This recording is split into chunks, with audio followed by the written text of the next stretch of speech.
हिंदी में यूपीएससी की तैयारी से संबंधित प्रोग्राम्स को देखने के लिए सब्सक्राइब करें स्टडी IQIAS हिंदी। गोदावरी और कृष्णा नदियों के डिस्कशन को पूरा करने के पश्चात आज का ये डिस्कशन कावेरी नदी अर्थात दक्षिण भारत की सबसे महत्वपूर्ण और साथ में वर्षवाहिनी नदियों पर आधारित है, जिसका नाम है कावेरी अपवाह तंत्र या फिर कावेरी रिवर ड्रेनेज सिस्टम। अब याद रखिएगा कि मैंने ये तीनों ही रिवर्स के जो ड्रेनेज सिस्टम है ये एक साथ क्यों नहीं बनाया, एक साथ क्यों नहीं समझाया, तो वीडियो की लेंथ लंबी हो जाती है। और साथ में कावेरी नदी अपने आप में बहुत ज्यादा महत्वपूर्ण है, इससे पूछे जाने वाले क्वेश्चंस की संभावना ठीक उसी प्रकार रहती है जैसे कि आप पाएंगे गंगा, ब्रह्मपुत्र, गोदावरी, कृष्णा और फिर आ जाता है कावेरी। याद रखें कि यहां पर यह नदी हमारे लिए इसलिए भी इंपॉर्टेंट हो जाती है क्योंकि इसी नदी पर तिरुचिरापल्ली के समीप वर्ल्ड का सबसे पुराना डैम कहा जाने वाला कल्लानाई डैम भी स्थित है। अब मैं दावा नहीं कर रहा कि यह वर्ल्ड का सबसे पुराना है या नहीं, क्योंकि बहुत सी बुक्स यह दावा करती हैं, परंतु यह सत्यता के आधार पर प्रमाणित नहीं किया जा सकता है। तो आप यदि दक्षिण भारत में जाते हैं तो दक्षिण भारत में आप पाएंगे कि कई ऐसे इंफ्रास्ट्रक्चर और इवन पूरे भारत में कई ऐसे इंफ्रास्ट्रक्चर जो कि आज हम उनको अजूबा मानते हैं कि भाई उस समय आज से वर्ष 2000 वर्ष पहले चोला डायनेस्टी के राजा कारीकलन के द्वारा इस डैम का निर्माण किया गया था। अब यदि आप उसको देखेंगे तो आज के जो डैम्स हैं उनसे बेहतर तो नहीं बोल सकते, परंतु हां कंपैरेटिवली यह ज्यादा सुडौल माना जाएगा, यह ज्यादा स्टेबल माना जाएगा। कारण क्या है कि उस समय इतना इंफ्रास्ट्रक्चर नहीं था, इतनी ज्यादा विविधता नहीं थी, और उस समय पत्थरों के द्वारा नदी का पानी रोककर एक डैम का निर्माण किया गया था, that is called Kallanai dam.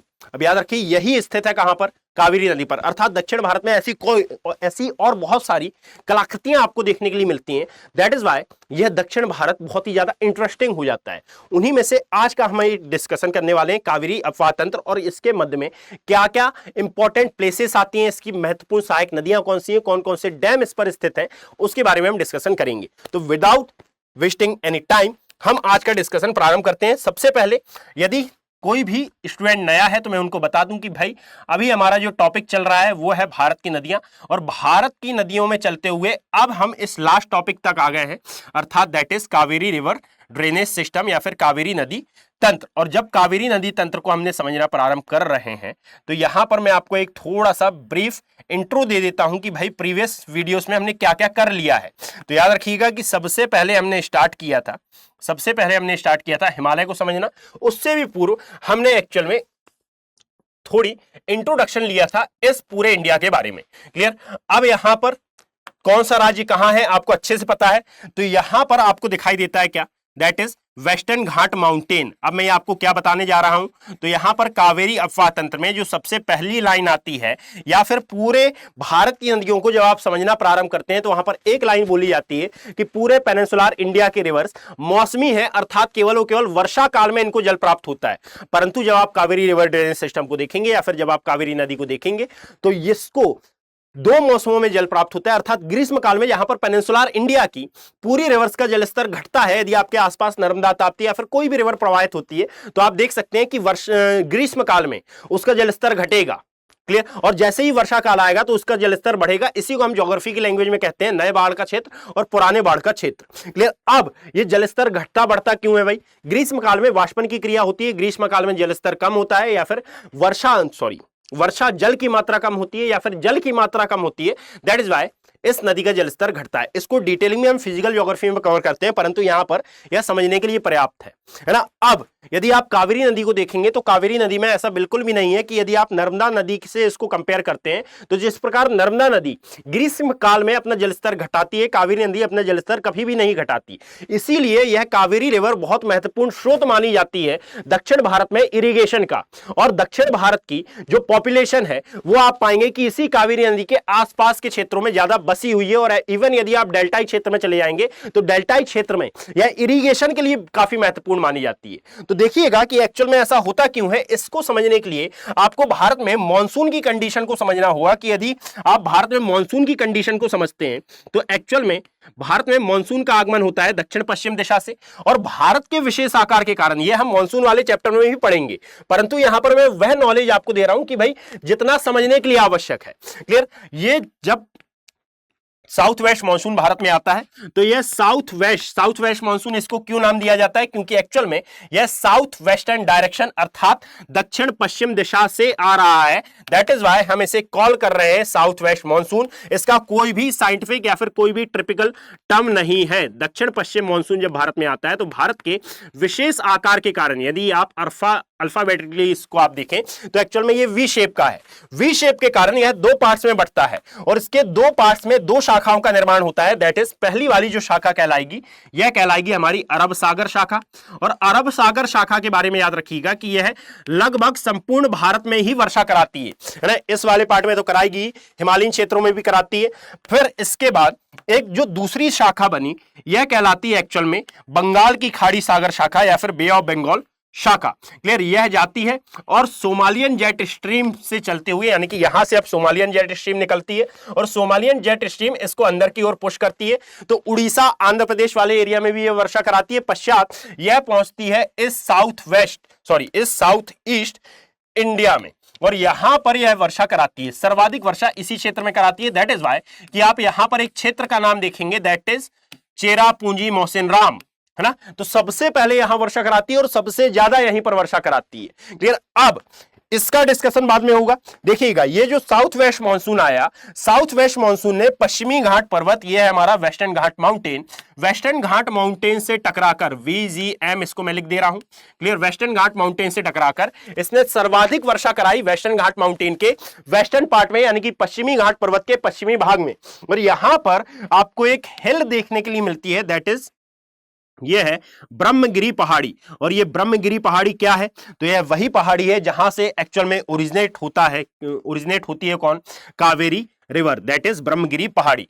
तो ये वाला जो क्षेत्र कहलाएगा, ये कहलाएगा इसका एक्चुअल में ऊपरी जलग्रहण क्षेत्र। तो याद रखें कि यह दक्षिण पश्चिम मानसून इसका क्या माना जाएगा?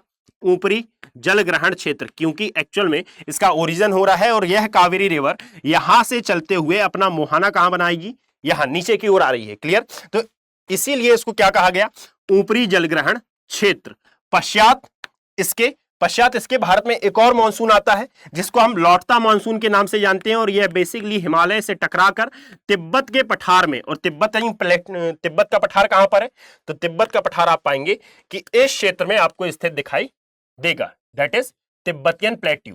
तो यहां पर जो लौटता मानसून आता है एक्चुअल में ये हिमालय से टकराकर तिब्बत के पठार में हिमपात कराता है। इसीलिए एक बात कही जाती है कि भाई यदि हिमालय नहीं होता तो यह जो लौटता मानसून है यह भारत में प्रवेश कर जाता और भारत में प्रवेश करने की कंडीशन में यह भारत में क्या कराता? हिमपात। परंतु यहां से कुछ उत्तर पूर्वी मानसून की शाखाएं भारत में प्रवेश करती हैं और फिर यह कराती हैं एक्चुअल में वर्षा कहां पर?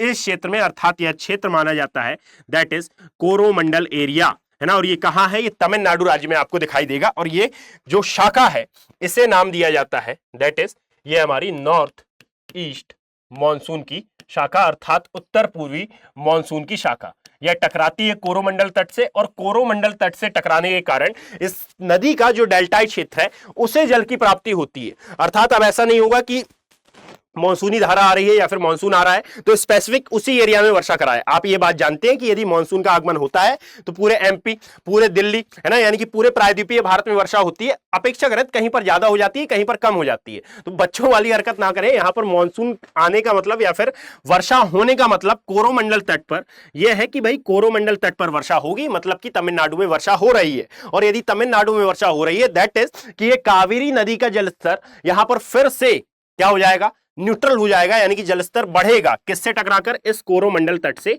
टकराने के पश्चात इस उत्तर पूर्वी मानसून के। और इसीलिए इस उत्तर पूर्वी मानसून को बच्चे क्या नाम दिया जाता है? इसे कॉल किया जाता है निचला जलग्रहण क्षेत्र। तो ये कावेरी का निचले जलग्रहण क्षेत्र के रूप में जाना जाता है। Is that clear?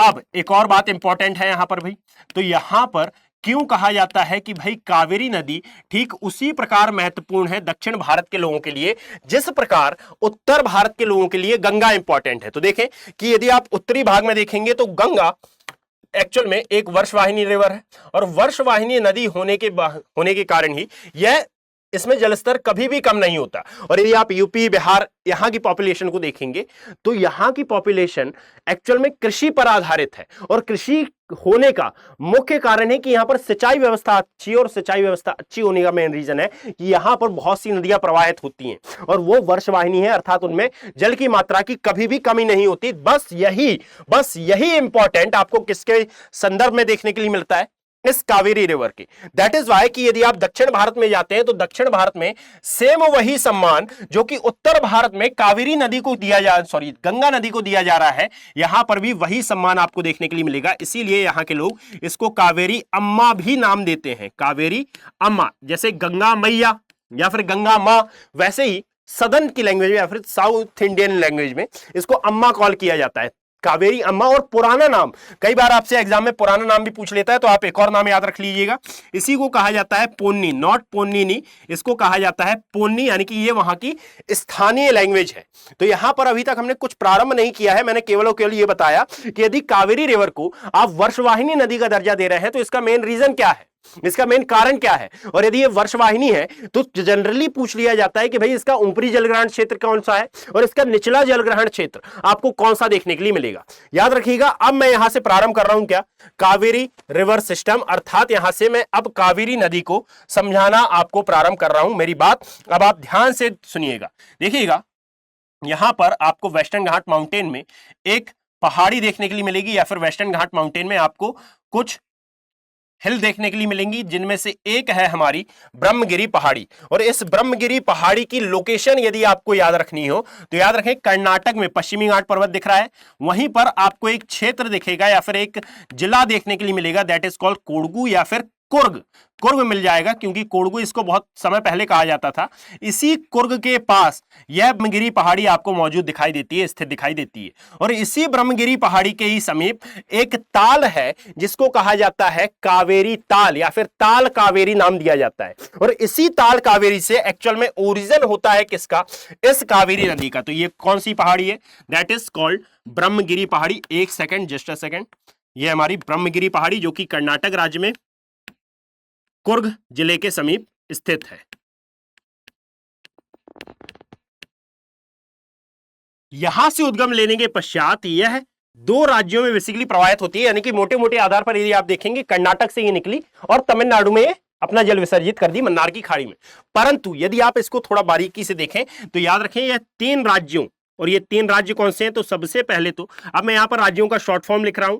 सबसे पहले ये निकलती है कर्नाटका से, कर्नाटका के पश्चात ये प्रवाहित होती है तमिलनाडु में और सीमा बनाती है किसके साथ, केरला के साथ। परंतु जहां पर इसका मुहाना क्रिएट होता है, अर्थात जहां पर ये अपना माउथ क्रिएट करती है, वहां पर एक यूनियन टेरिटरी भी आपको मौजूद दिखाई देती है। और ये यूनियन टेरिटरी कौन सी है, तो दैट इज कॉल्ड पुडुचेरी या फिर पौंडीचेरी, इसको आप नाम देते हैं। परंतु मैंने प्रीवियस वीडियो में ये अच्छे से पता रखा है कि भाई पुडुचेरी के 4 जिले 3 अलग अलग राज्यों में स्थित हैं। तो जनरली यह पूछा जाता है कि पुडुचेरी के किस जिले के समीप से या फिर किस जिले के अंतर्गत यह कावेरी नदी आती है। तो याद रखिएगा, पुडुचेरी का एक जिला है दैट इज कॉल्ड कलाइकर, ना, ये है हमारा कलाइकल। अब आप मुझे कमेंट सेक्शन में बताएंगे कि एक्चुअल में पुडुचेरी के यलम जिले के समीप कौन सी रिवर अपना मुहाना क्रिएट करती है, कौन सा जिला, यलम जिले के समीप कौन सी रिवर अपना मुहाना बनाती है, यह आप मुझे कमेंट सेक्शन में बताएंगे। पश्चात इसके यह तमिलनाडु में अपना मुहाना बना लेती है। और यहां पर लगभग हमारा एक बात खत्म होती है कि भाई ये जो 3 राज्य हैं और ये जो एक केंद्र शासित प्रदेश है, एक्चुअल में एक विवाद आपको देखने के लिए मिलेगा जिसका प्रारंभ 1892 में, ध्यान से सुनिएगा, इस विवाद का प्रारंभ 1892 में मद्रास और मैसूर रियासत के मध्य प्रारंभ हुआ था। इस विवाद को नाम दिया जाता है कावेरी जल विवाद। और यह विवाद आज तक समाप्त नहीं हो पाया है, अपितु मद्रास और मैसूर रियासत का कई राज्यों में विखंडन हो गया, जिनमें से एक केरला, कर्नाटक और तमिलनाडु है। क्लियर। अब इन्हीं मद्रास और मैसूर रियासत को आप हिस्ट्री में पढ़ते हैं तो यहां पर हम उसको कंपाइल नहीं करेंगे, परंतु याद रखिएगा कि इन 2 रियासतों के मध्य से यह विवाद प्रारंभ हुआ। और आज वर्तमान में यह 4 राज्यों के मध्य, अर्थात जिसमें 3 राज्य और एक यूनियन टेरिटरी आती है। बीच में इसमें आंध्र प्रदेश का नाम भी आया था, परंतु आंध्र प्रदेश इसमें शामिल नहीं किया जाता है। कारण यह है कि वहां पर इतना ज्यादा उसके बारे में कंटेंट देखने के लिए नहीं मिलता। तो याद रखें कि अभी वर्तमान में यह चारों ही राज्य किससे संबंधित है, कावेरी जल विवाद से या फिर कावेरी नदी विवाद से। अब आगे बढ़ते हैं, यहां पर तो आगे बढ़ते हुए जब आप देखेंगे बच्चे, तो सबसे पहले एक बात मैं बता देता हूं कि यदि आप मेरे यहां पर वीडियो के साथ नोट्स नहीं बना पाते हैं तो आपके लिए मैंने बता दिया है कि यहां मेरे टेलीग्राम चैनल का नाम है ज्योग्राफी बाय अभिषेक कुमार। जब आप सर्च करेंगे टेलीग्राम पर, कई लोगों की शिकायत आ रही थी भाई कि यहां पर टेलीग्राम चैनल नहीं मिल रहा है, तो नेक्स्ट वीडियो से मैं उसका क्यूआर प्रोवाइड करा दूंगा, जिसके थ्रू आप केवल और केवल स्कैन करके मेरे ग्रुप तक पहुंच सकते हैं, है ना। अर्थात यहां पर सभी लोगों के लिए पॉसिबल नहीं हो पाता कि वो वीडियो के साथ नोट्स बनाते जाएं या फिर नोट्स मेकिंग करते जाएं। तो बस कुछ नहीं है, मेरी आपसे एक रिक्वेस्ट है कि एक तो आप वीडियो को 2 बार देख लें भाई, है ना, यानी कि समय निकालकर फ्री बैठे हैं तो वेब सीरीज या फिर कुछ अन्य देखने से अच्छा आप इसी वीडियो को 2 बार देख लें। एक बार में आपको थोड़ी अंडरस्टैंडिंग हो जाएगी, दूसरी बार में मैं गारंटी देता हूं कि आपको अच्छे से यह वीडियो पूरा का पूरा याद हो जाएगा। फिर जब आप फ्री बैठे तो वहां पर टेलीग्राम में उस मैप को देख लें, अर्थात यह नदी कहां पर जा रही है, कौन सी नदी कहां पर से निकल रही है, और यदि आपको मेंस के डायमेंशन के हिसाब से मैप बनाना पड़े तो आप किस प्रकार से बनाएंगे। दैट इज वाई यहां पर मैं बिल्कुल ऐसा नहीं है कि मैं मैप बनाकर रख लेता हूं, है ना, तो मैं आपके सामने बनाता हूं ताकि आप समझ पाएं कि एक्चुअल में एग्जाम पॉइंट ऑफ व्यू से इस मैप को कैसे ड्रॉ करना है। कई स्टूडेंट्स का ये क्वेश्चन रहता है कि भाई क्या हमको एग्जाम में इतना टाइम मिल पाएगा कि हम मैप ड्रॉ कर पाए। बिल्कुल मिल पाएगा। Practice makes a man perfect, यानी कि जब आप प्रैक्टिस करते हैं तो यहां पर जो मैप आप पहले 40 मिनट में बनाते थे, मैं गारंटी देता हूं कि अब वो मैप आप 5 मिनट में बना लेंगे। क्लियर? कैसे? तो जब आप प्रैक्टिस करते हैं, आप सोचिए कि जब आपने प्रिपरेशन प्रारंभ की थी तो प्रिपरेशन प्रारंभ करने के समय इंडिया का मैप या फिर वर्ल्ड मैप आप कितनी देर में बना पाते थे, और अब आप इंडिया का मैप या फिर वर्ल्ड मैप कितनी देर में बना पाते हैं। उस समय हमें यह भी पता नहीं था कि एक्चुअल में कौन सा राज्य कहां पर स्थित है। यदि मैंने पंजाब की बात की है तो पंजाब की लोकेशन अब आपके माइंड में घूम रही है, कारण क्या है? आपने प्रैक्टिस की है। तो भाई यदि आप प्रैक्टिस करते हैं तो बिल्कुल मैं ये गारंटी के साथ कहता हूं, ये दावे के साथ कहता हूं कि आप एग्जाम हॉल में भी बैठे होंगे तो वहां पर आप मैप बनाएंगे, और याद रखिएगा मैप के द्वारा चीजें इजी हो जाती हैं। तो चलिए यहां से अब हम निकालते हैं अपनी रिवर को, अर्थात इस कावेरी रिवर को। अब जब कावेरी रिवर निकलेगी तो अब मेरी बात आप ध्यान से सुनिएगा कि यहां से एक्चुअल में ओरिजिन हुआ, जस्ट अ सेकेंड, यहां से ओरिजिनेट हुई हमारी कावेरी रिवर। ये ब्रह्मगिरी पहाड़ी यानी कि यहां से भी गुजरेगी, बस वो बीच में आ गया है। यहां से गुजरते हुए अब यह केरला की सीमा पर भी आएगी और फिर पश्चात यह तमिलनाडु राज्य में पहुंचकर अपना मुहाना बनाएगी। क्लियर? अब याद रखें कि तमिलनाडु में एक स्थान है जिसे नाम दिया जाता है बेसिकली क्या? मथिरादुथुराई। और मथिरादुथुराई के समीप पहुंचकर ही यह एक्चुअल में अपने डेल्टा का निर्माण करती है। क्लियर? अब इसमें इंपॉर्टेंट क्या है भाई? तो कई बार ये एग्जाम में पूछा गया है कि बताइए ऐसी कौन सी रिवर है जो कि तमिलनाडु को, आई थिंक आपने ये क्वेश्चन देखा होगा, मैं ध्यान तो नहीं कर पा रहा हूं कि ये किस ईयर में आया था, परंतु आपने यदि ये क्वेश्चन देखा हो कि भाई कौन सी रिवर है जो कि तमिलनाडु को 2 पार्ट्स में डिवाइड कर देती है, तो याद रखिएगा इस रिवर का नाम आता है कावेरी रिवर। कावेरी रिवर जहां पर तिरुचिरापल्ली आपको दिखाई देगा, अर्थात इस स्थान पर आपको दिखाई देता है तिरुचिरापल्ली, और तिरुचिरापल्ली के समीप से जब ये गुजरती है तो एक्चुअल में एक उत्तरी तमिलनाडु यानी कि तमिलनाडु को 2 पार्ट्स में, एक उत्तर की दिशा में और एक दक्षिण की दिशा में बांट देती है। परंतु ऐसा बांटना यानी कि दोनों के कल्चरल डिफरेंस में कुछ फर्क नहीं आएगा, बस ये एक कॉन्सेप्ट है, एक फैक्चुअल डेटा है कि कौन सी रिवर है जो कि इस तमिलनाडु को 2 पार्ट्स में डिवाइड कर रही है। Is that clear? तो यहां पर आपको देखने के लिए मिलता है दैट इज तिरुचिरापल्ली, है ना। अब आप मेरी बात ध्यान से सुनिएगा कि यह है तिरुचिरापल्ली, और जब आप डेल्टाई क्षेत्र को देखेंगे तो इसी डेल्टाई क्षेत्र में आपको एक स्थान देखने के लिए मिलता है दैट इज मथिरादुथुराई, है ना। अब ये इंपॉर्टेंट क्यों है? क्योंकि इसी के समीप पहुंचकर, यानी कि जैसे गोदावरी नदी राजमुंद्री के समीप अपना मुहाना बना रही थी, है ना, मछलीपट्टनम के समीप कृष्णा बना रही थी, उसी प्रकार इस मथिरादुथुराई के समीप पहुंचकर यह कावेरी नदी अपना मुहाना बनाती है, दैट इज मथिरादुथुराई। अब ये इंपॉर्टेंट क्यों होता है? तो याद रखिएगा कालांतर से ही यह अपने इरिगेशन के लिए काफी इंपॉर्टेंट है। बेसिकली फरवरी 2021 में प्रधानमंत्री के द्वारा एक घोषणा की गई, ग्रैंड एनीकट डैम, जिसको हम कल्लानाई डैम के नाम से भी जानते हैं, इसके मॉडर्नाइजेशन और साथ में इसको और अच्छे से डेवलप करने के प्रयास के बारे में, यानी कि इसका एक मॉडर्न प्रोजेक्ट रखा गया था फरवरी 2021 में। क्या है भाई ये? तो यहां पर एक्चुअल में ये जो कावेरी नदी का डेल्टाई क्षेत्र है ये काफी महत्वपूर्ण हो जाता है, आज से नहीं कालांतर से, इरिगेशन के लिए। और इरिगेशन को ध्यान में रखते हुए यहां पर जो तिरुचिरापल्ली के समीप आपको कल्लानाई डैम देखने के लिए मिलेगा, जिसका वर्णन मैंने पहले ही, यानी कि जब वीडियो स्टार्ट हो रहा था तो वहां पर किया था इसके बारे में। अब ये ग्रैंड एनीकट डैम या फिर ये कल्लानाई डैम, क्या ये दोनों अलग अलग हैं या फिर एक हैं? तो बच्चे याद रखिएगा, यहां पर ग्रैंड एनीकट डैम को ही नाम दिया जाता है क्या? कल्लानाई डैम, यानी कि इसी का नया नाम है ग्रैंड एनीकट डैम। और वर्तमान में यह न्यूज में बहुत ज्यादा है, यदि आपने सुना हो, यदि आप न्यूज देखते हो तो यह न्यूज में बहुत ज्यादा है। दैट इज वाई ये आपके एग्जाम पॉइंट ऑफ व्यू के हिसाब से इंपॉर्टेंट हो जाता है। अर्थात मेरा यह नहीं कहना है कि भाई यूपीएससी उठाकर यह क्वेश्चन कर लेगा कि भाई बताइए वर्ल्ड का या फिर इंडिया का सबसे पुराना डैम कौन सा है, सबसे बड़ा डैम कौन सा है। ऐसे बेवकूफ वाले क्वेश्चन वो करता नहीं है, परंतु याद रखिएगा यह क्वेश्चन वो जरूर करेगा कि बताइए ग्रैंड एनीकट डैम या फिर प्रधानमंत्री द्वारा ग्रैंड एनीकट कैनाल सिस्टम के बारे में हाल ही में कौन सा प्रोजेक्ट लॉन्च किया गया है, उस प्रोजेक्ट के बारे में पूछेगा। तो ये एक्चुअल में यदि आप देखेंगे तो यह क्वेश्चन बना है कावेरी रिवर सिस्टम से, परंतु हमें समझ में नहीं आ रहा है कि यह कावेरी रिवर सिस्टम से बना क्यों, बना कैसे है।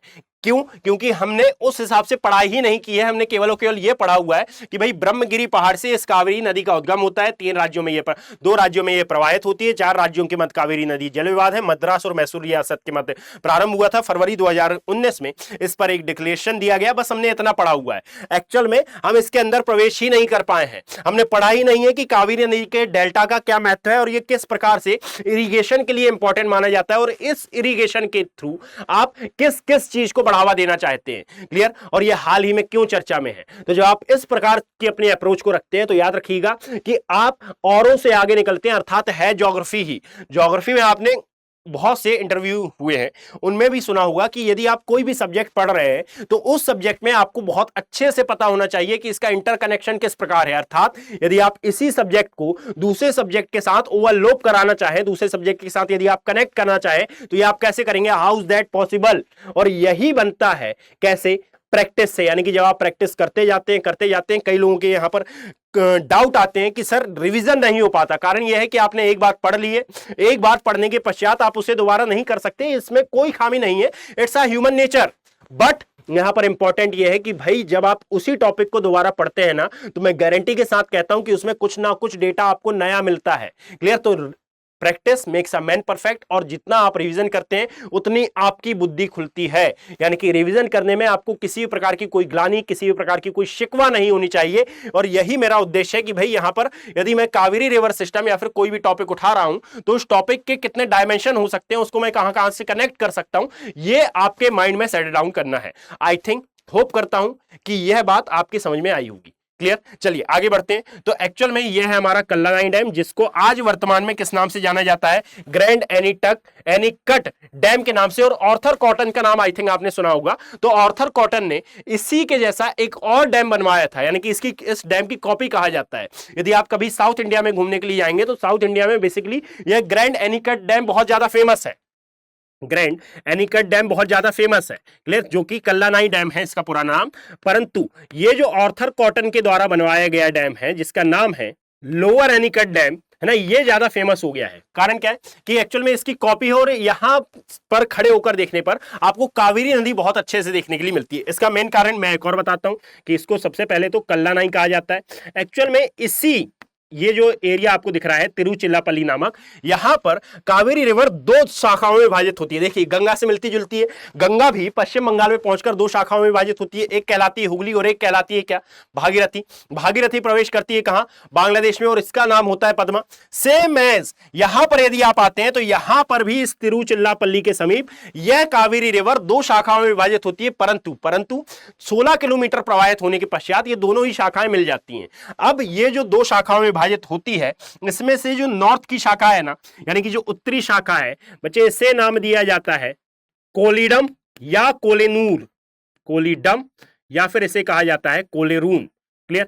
और जो दक्षिण की ओर शाखा है इसे बच्चे नाम दिया जाता है बेसिकली न्यू कावेरी। यानी कि कावेरी अलग है और न्यू कावेरी, कावेरी और न्यू कावेरी अलग नहीं है, परंतु जब ये 2 शाखाओं में विभाजित होती है तो इन्हीं में से एक शाखा कहलाती है जो कि दक्षिण की ओर है, ये कहलाती है न्यू कावेरी। फिर 16 किलोमीटर के पश्चात यह मिल जाती है। और इसी तिरुचिरापल्ली में ये जो कल्लानाई डैम आपको देखने के लिए मिल रहा है, इसी के समीप से यह 2 शाखाओं में विभाजित होती है। पश्चात इसके यहां पर इस डेल्टाई क्षेत्र में यदि आप देखेंगे तो मैंने बताया कि ये इरिगेशन के लिए काफी फेमस माना जाता है, अर्थात सिंचाई के लिए काफी फेमस माना जाता है इरिगेशन, और साथ में यह बायोडायवर्सिटी के लिए भी अपने इंपॉर्टेंट है, अर्थात ऐसा नहीं है कि केवल सिंचाई पद्धति, अपितु यह बायोडायवर्सिटी के लिए भी जाना जाता है बच्चे। और साथ ही यह जो क्षेत्र है एक्चुअल में एक और सबसे महत्वपूर्ण चीज के लिए फेमस है, या फिर मैं यूं बोलूं कि एक आपदा के लिए भी फेमस है।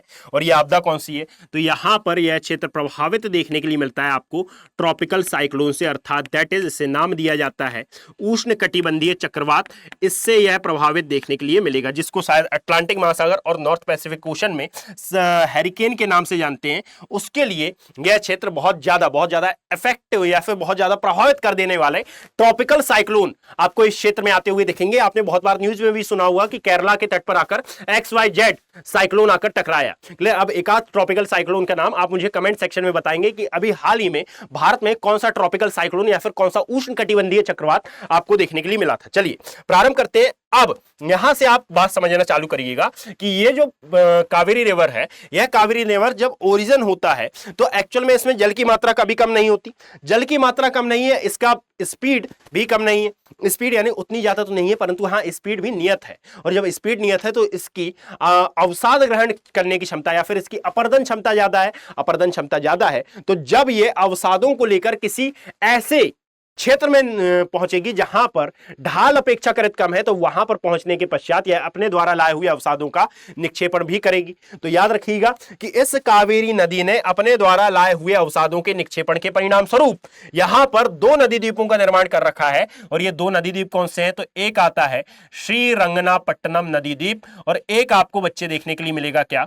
यह है शिव समुद्रम नदी द्वीप। अब यदि शिव समुद्रम नदी द्वीप के बारे में आपने सुना हो तो आपके मन में एक डाउट आ रहा है कि सर यहां पर हमने देखा था कि ब्रह्मपुत्रा रिवर में भी दो नदी द्वीप थे। तो बिल्कुल वहां पर भी दो नदी द्वीप थे। अब इसको मैं श्रीरंगनापट्टनम यानी कि एस से डिकोड करता हूं और इसको मैं डबल एस से डिकोड करता हूं, that is called Shiv Samudram. Is that clear? तो बिल्कुल यहां पर ब्रह्मपुत्रा में भी दो नदी द्वीप थे, परंतु इन दोनों में डिफरेंस यह है कि इसको नदी जिला घोषित नहीं किया गया। इसी के आसपास एक प्लेस आपको देखने के लिए मिलेगी, दैट इज कॉल्ड मांड्या। और यह मांड्या बेसिकली अपने गन्ना उत्पादन के लिए जाना जाता है, अर्थात यहां पर गन्ने का प्रोडक्शन बहुत ज्यादा होता है। मांड्या नामक स्थान, यदि एटलस है आपके पास तो आप एटलस में अवश्य मार्क करिएगा इस मांड्या को, दैट इज मांड्या। क्लियर? अब जहां पर एक्चुअल में कावेरी नदी प्रवाहित हो रही है ना, वहां पर आप पाएंगे कि भाई यहां सर मांड्या तो बहुत दूर है और मांड्या को आपने बना दिया है इस कावेरी नदी के निकट। तो बच्चे एक्चुअल में जिस एरिया में लिखा हुआ है आप अपनी ही सिटी को जाकर देखें, यदि एटलस में वह प्लेस किसी स्थान पर लिखी हुई है तो इसका मतलब ये तो नहीं ना वहीं पर है ना, उसका एरिया होता है। तो उसका एरिया क्षेत्र, उसका जो क्षेत्र है वह आता है कावेरी नदी के तटीय क्षेत्र में, दैट इज वाई इसको मैं समीप बना रहा हूं। क्लियर? नहीं तो आप कमेंट करने लगे कि भाई यहां पर आपने मैप गलत बनाया है। गलत नहीं है, बस आप समझे, अपनी बुद्धिमत्ता का प्रयोग करें कि यहां पर एक्चुअल में जो भी लोकेशन है उसका कुछ ना कुछ एरिया होगा ना, और जो एरिया होगा वही तो है कि कावेरी नदी के तटीय क्षेत्र में यह स्थित है। यदि मैं भोपाल की बात कर रहा हूं तो भोपाल ऐसा तो नहीं है कि एटलस में जहां पर लिखा हुआ है उतने में ही, भाई भोपाल का क्षेत्रफल बहुत बड़ा है। क्लियर? यहां पर अब यदि हम आगे बात करते हैं तो इसी के आगे आपको दिखाई देता है एक्चुअल में, दैट इज मैसूर। और यह मैसूर सबसे पुरानी सिटीज में से एक माना जाता है, किसकी? दक्षिण भारत की, दैट इज कॉल्ड मैसूर। अब मैं इन सभी की नेमिंग कर देता हूं, देखिएगा। यह है हमारा क्या, इसको नाम दिया था मांड्या, सॉरी इसको हमने नाम दिया है मांड्या का। और यह जाना जाता है अपने गन्ना उत्पादन के लिए, यानी कि ये सुगर केन प्रोडक्शन के लिए मेनली जाना जाता है। देखिए अब यहां पर यह है शिव समुद्रम वाटरफॉल, मेरी बात ध्यान से सुनिएगा, है ना। यह है हमारा श्रीरंगनापट्टनम क्षेत्र, दैट इज कॉल्ड श्रीरंगनापट्टनम। अब ये श्रीरंगनापट्टनम मेनली क्यों फेमस है? तो शायद आपने नाम सुना होगा, शायद यदि आपकी हिस्ट्री क्लास चल रही हो तो वहां पर आप नाम सुनते हैं, टीपू सुल्तान और अंग्रेजों के मध्य एक संधि हुई, उसका नाम था एक्चुअल में क्या? श्रीरंगनापट्टनम। ऐसा मत सोच लेना कि इस नदी द्वीप पर बैठकर यह संधि हुई थी, ऐसा नहीं है। उस संधि का नाम आप देखेंगे कि श्रीरंगनम या फिर श्रीरंगनापट्टनम था। श्रीरंगनम भी यही है, श्रीरंगनापट्टनम भी यही है। क्लियर? अब आगे आते हैं तो यह है हमारा शिव समुद्रम वाला area, that is called Shiv Samudram. और यदि आप शिव समुद्रम की बात करते हैं तो यहां पर आपको एक हाइड्रो पावर प्रोजेक्ट भी देखने के लिए मिलेगा। क्लियर? जो कि एशिया का प्रथम और सबसे महत्वपूर्ण हाइड्रो पावर प्रोजेक्ट की गिनती में आता है। और जब आप यहीं पर देखेंगे तो इसी शिव समुद्रम के समीप ही आपको क्या मिलता है, Shiv Samudram waterfall. Just a second, इसको मैं नीचे कर लेता हूं भाई, है ना। इस यहां पर आपको एक वाटरफॉल भी देखने के लिए मिलता है, that is called Shiv Samudram waterfall. और इन दोनों के मध्य में आपको एक पक्षी अभ्यारण्य या फिर मैं यूं बोलूं कि एक वाइल्ड लाइफ सेंचुरी भी मौजूद देखने के लिए मिलती है, दैट इज कॉल्ड क्या, इन दोनों के मध्य में, है ना। तो ये आएगी यहां पर एक वाइल्ड लाइफ सेंचुरी और यहां पर इसका नाम है श्री रंगनाथिट्टू, यानी कि इसको मैं आर से डिकोड करता हूं भाई, है ना। इसका नाम है रंगनाथिट्टू बर्ड लाइफ सेंचुरी या फिर पक्षी अभ्यारण्य। और यह रंगनाथिट्टू पक्षी अभ्यारण्य मेनली जाना जाता है किसके लिए, तो यह मेनली जाना जाता है अपने प्रवासी और निवासी पक्षियों के लिए। और यदि आप देखेंगे तो इसी रंगनाथिट्टू बर्ड लाइफ सेंचुरी को हाल ही में हमने पार्ट बनाया या फिर हाल ही में रामसर कन्वेंशन ने अपनी सूची में शामिल किया है। इज दैट क्लियर, है ना। रामसर कन्वेंशन ने अपनी सूची में इसे शामिल भी किया है। अब आप मुझे कमेंट में यह भी बताएं कि भाई एक्चुअल में भारत में कितने आर्द्र भूमि क्षेत्र हैं, है ना, यानी कि जिन आर्द्र भूमि क्षेत्रों को रामसर कन्वेंशन ने अपनी सूची में शामिल किया है भारत के कंटेक्स्ट में, इनकी संख्या अभी वर्तमान में कितनी हो गई है, ध्यान से बताइएगा। Is that clear. जब हम मैसूर की बात करते हैं तो मैसूर में आपको एक डैम कावेरी नदी पर मौजूद दिखाई देता है, that is called Krishna Sagar dam. ये काफी महत्वपूर्ण डैम है ना। यह एग्जाम में पूछा भी गया है, आप याद रखिएगा। यह एक्चुअल में मौजूद है कहां पर, यह कावेरी नदी पर स्थित आपको देखने के लिए मिलेगा बच्चे, क्लियर। तो ये स्थित है बेसिकली कावेरी रिवर पर। पश्चात इसके हम आगे बढ़ते हैं, देखिएगा।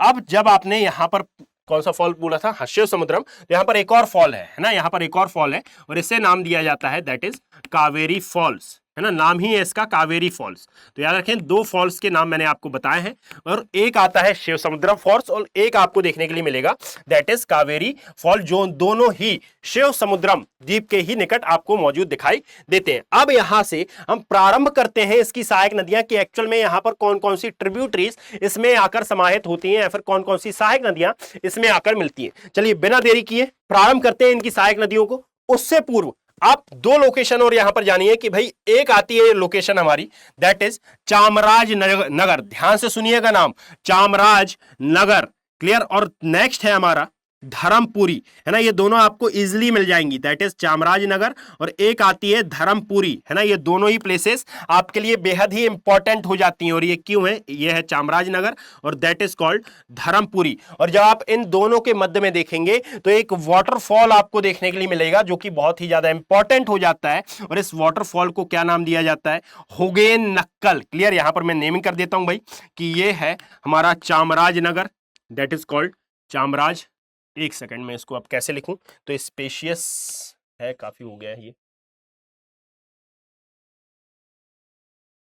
इनके बीच में एक जो वाटरफॉल मिल रहा है दैट इज कॉल्ड होगेन नक्कल, होगेन नक्कल वाटरफॉल, क्लियर। यह इसका नाम आई थिंक आपने पहले भी सुन रखा होगा, क्लियर। और आप समझ पा रहे होंगे कि ये इंपॉर्टेंट क्यों हो जाता है भाई एग्जाम पॉइंट ऑफ व्यू से, क्लियर। अलग अलग एग्जाम्स में इसको पूछा भी गया है। और जब आप इससे आगे बढ़ते हैं बच्चे तो यहां पर अब आपको कुछ और सहायक नदियों के बारे में भी अपना डेटा इंप्रूव करते जाना है। अर्थात यहाँ की यदि हम सहायक नदियों की बात करते हैं तो जो सबसे मेन सहायक नदी आती है या फिर सबसे महत्वपूर्ण, सबसे पहली जो सहायक नदी आती है दैट इज कॉल्ड, इसे नाम दिया जाता है हरंगी, क्लियर। ये आती है उत्तर दिशा से और ये आती है यहां से, दैट इज इसे नाम दिया जाता है ये हरंगी नदी। Is that clear. चलिए इससे आगे बढ़ते हैं और जब आप इससे आगे बढ़ेंगे तो एक काम करता हूं, मैं नेक्स्ट स्लाइड ले लेता हूं और उसमें इस मैप को ड्रॉ कर देता हूं। इज दैट क्लियर, है ना। तो ये ज्यादा बेटर रहेगा और आपको ज्यादा अच्छे समझ में भी आएगा। कारण यह है कि यह स्लाइड पूरी पूरी फिल हो चुकी है, देखिएगा। और यदि आपको यह पूरी पीडीएफ चाहिए हो ना बच्चे, तो आप इस पूरी पीडीएफ को डाउनलोड कर सकते हैं geography bye Abhishek Kumar Telegram channel से। अर्थात आप प्रैक्टिस के लिए इसको डाउनलोड भी कर सकते हैं, geography bye Abhishek Kumar, clear. यहां पर आप टेलीग्राम में जाएं, एक बार सर्च करेंगे तो यह आपको मिल जाएगा, यहां पर ज्वाइन हो जाइएगा। और प्रीवियस वीडियोस की भी पूरी की पूरी पीडीएफ, बच्चे किसी ने पूछा था यहां पर मैंने प्रोवाइड करा रखी है, क्लियर। तो आप जब यहां सर्च करेंगे तो ये पूरी प्रीवियस वीडियोस की पीडीएफ आपको यहां पर मिलेगी geography bye Abhishek Kumar Telegram channel पर। नेक्स्ट वीडियो से मैं इसमें लिंक भी आपको प्रोवाइड करा दिया करूंगा, नो डाउट, क्लियर। चलिए यहां पर आते हैं, एक और बार मैं इसको ड्रॉ करता हूं और जिससे आपको समझ में आ जाए भाई। तो यहां पर मैंने आपको बताया था कि यह है हमारा ब्रह्मगिरी पहाड़ी, दैट इज कावेरी नदी, सॉरी ब्रह्मगिरी पहाड़ी, जो कि पश्चिमी घाट पर्वत पर स्थित है। और इस ब्रह्मगिरी पहाड़ी को यदि आप देखते हैं तो यहां से ओरिजिन लेती है कौन सी नदी, दैट इज कॉल्ड, ये हमारी ब्रह्मपुत्रा, सॉरी ये है हमारी कावेरी रिवर, उसी का नाम बार बार आता है, सॉरी है ना। तो ये है हमारी कावेरी रिवर जो कि कर्नाटका और तमिलनाडु राज्यों में प्रवाहित होती है और केरला के साथ सीमा बनाती है, तथा इसी के तटीय क्षेत्र में पुडुचेरी है ना, पुडुचेरी का कलाइकर क्षेत्र स्थित है, जो कि यहाँ तिरुचिल्लापल्ली के समीप से दो शाखाओं में विभाजित होती है, एक कहलाती है कुलिडम और एक कहलाती है हमारी नई कावेरी या फिर न्यू कावेरी। अब देखिएगा कि इसमें कौन कौन सी सहायक नदियां आकर मिल रही हैं। तो एक तो उत्तर से आती है जिसको कहा जाता है हरंगी रिवर, क्लियर। ये हरंगी रिवर, ये उतनी विशाल काय नहीं है, परंतु हाँ इसका नाम इंपॉर्टेंट हो जाता है एग्जाम पॉइंट ऑफ व्यू से। पश्चात इसके एक और रिवर है जिसे नाम दिया जाता है, दैट इज कॉल्ड, इसे कहा जाता है हेमवती। और यह हेमवती नदी अपना जल विसर्जित करती है कहां पर, इस कावेरी नदी में। परंतु जल विसर्जित करने से पूर्व इससे एक और नदी आकर मिलती है जिसका नाम आता है यांगची, दैट इज यांगची नदी। और यह यांगची नदी किसके समीप अपना जल इस कावेरी नदी में विसर्जित करती है। तो यहां पर आपको स्थित दिखाई देता है बच्चे हसन, क्लियर। यानी कि हसन में दो नदियां आपस में आकर मिलती हैं, एक आती है हमारी दैट इज यांगची और एक आती है हमारी हेमवती। और फिर यह हेमवती नदी आगे की ओर प्रवाहित होती है और आगे की ओर प्रवाहित होते हुए यह अपना जल विसर्जित करती है डायरेक्टली किसमें, कावेरी नदी में। परंतु यदि लोकेशन वाइज बात करें तो यह कावेरी नदी में अपना जल किसके समीप गिराती है, तो यह है मांड्या नामक स्थान, दैट इज यह है हमारा मांड्या, है ना। तो यहां पर याद रखिएगा कि इस मांड्या के समीप दो नदियां आपस में मिलती हैं, दैट इज पहली आती है हेमवती और दूसरी है कावेरी। इन दोनों की संयुक्त धारा बनती है और ये संयुक्त धारा क्या कहलाती है, कावेरी ही कहलाती है, बट ऑब्वियस है। पश्चात इसके हम और आगे जाते हैं तो यहां पर एक और रिवर आपको आती हुई प्रतीत होती है और ये उतनी विशाल काय तो नहीं है परंतु इंपॉर्टेंट हो जाती है और इसका नाम है शिमसा रिवर, शिमसा रिवर। और ये जो शिमसा नदी है यह एक्चुअल में मैसूर के समीप अपना जल विसर्जित करेगी, किसमें, यह शिमसा रिवर अपना जल विसर्जित करेगी कावेरी में। संयुक्त धारा क्या कहलाएगी, संयुक्त धारा कावेरी ही कहलाएगी, दैट इज मैसूर। यह है मैसूर और वो है मांड्या, इज दैट क्लियर।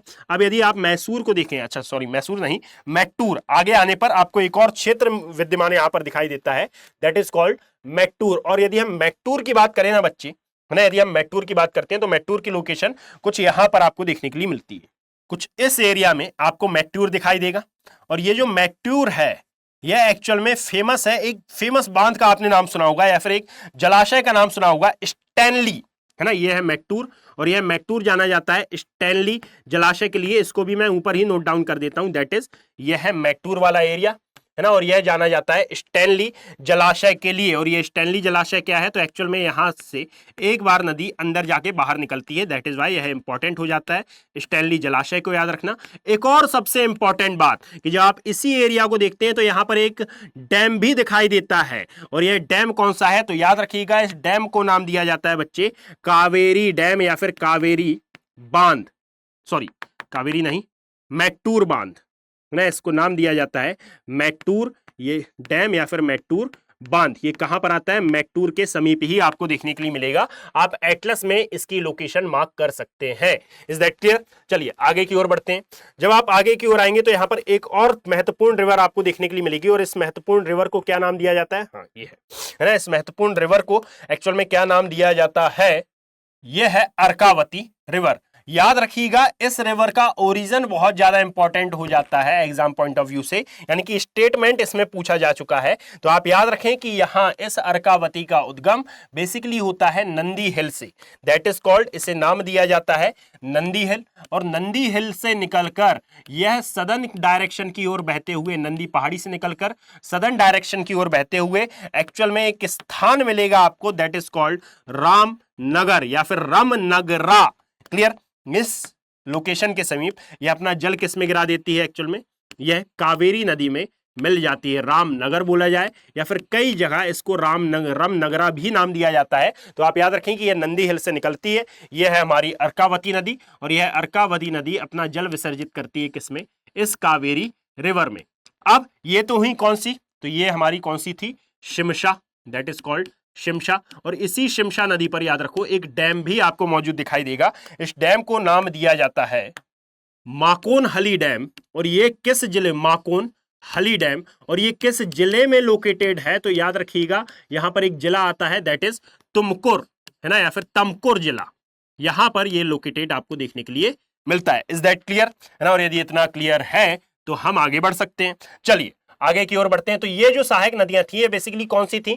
ये उत्तरी तट की सहायक, सॉरी ये बाएं तट की सहायक नदियां, या फिर उत्तरी तट की आप इनको सहायक नदियां नाम दे सकते हैं। एक और प्रकार की यहां पर ट्रिब्यूटरीज है दैट इज दक्षिणी सहायक नदियां या फिर दाएं तट की सहायक नदियां। अब इनका क्रम भी आपको याद रखना है। देखिएगा ब्रह्मगिरी पहाड़ी यहां पर लोकेटेड है। ब्रह्मगिरी पहाड़ी से ही एक रिवर का ओरिजिन होता है और इस रिवर को नाम दिया जाता है दैट इज लक्ष्मण तीर्थ नदी। क्लियर? कई लोग इसको लक्ष्मण गिरी भी नाम देते हैं और मैं लिखने में कई बार लक्ष्मण गिरी लिख देता हूं। कारण यह है कि इसको कई जगह पर लक्ष्मण गिरी नदी भी नाम दिया जाता है। तो यह है हमारी लक्ष्मण तीर्थ, हमें लेना है लक्ष्मण तीर्थ ही। क्लियर? तो यह है लक्ष्मण तीर्थ नदी। कहां से निकलती है? तो एक्चुअल में ब्रह्मगिरी पहाड़ी से ही इसका उद्गम होता है और यह अपना जल विसर्जित करती है किसमें? इस कावेरी रिवर में, अर्थात कावेरी की एक महत्वपूर्ण सहायक नदी के तौर पर यह जानी जाती है। पश्चात इसके एक और रिवर है जिसका नाम है काबिनी। यह है काबिनी। काबिनी के बाद एक और आती है दैट इज भवानी, और भवानी के बाद एक और नदी आपको मिलती है दैट इज ये पूरे के पूरे इस कावेरी नदी तंत्र की सबसे महत्वपूर्ण और सबसे लंबी सहायक नदी मानी जाती है। और इसका नाम क्या है? इसे नाम दिया जाता है अमरावती। यह है हमारी अमरावती नदी। और याद रखिएगा यह पूरे कावेरी की लॉन्गेस्ट ट्रिब्यूटरी है, अर्थात सबसे लंबी सहायक नदी के तौर पर यह जानी जाती है। Is that clear? सबसे लंबी सहायक नदी। एक सेकंड मैं इनकी नेमिंग कर देता हूं। मैंने क्या ऑर्डर बताया? तो यहां पर एक आता है हमारा क्या?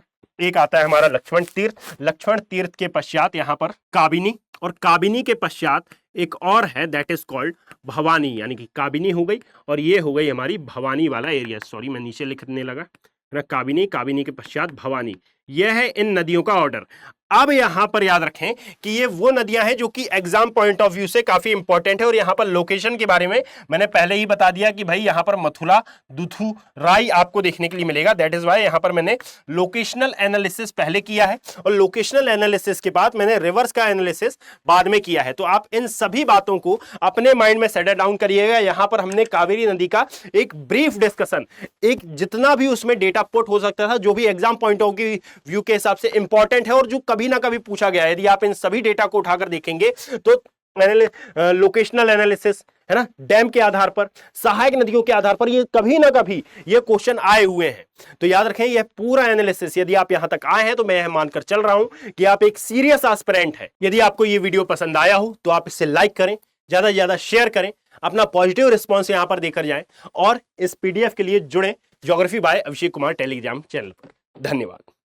हिंदी में यूपीएससी की तैयारी से संबंधित प्रोग्राम्स को देखने के लिए सब्सक्राइब करें स्टडी IQ IAS हिंदी।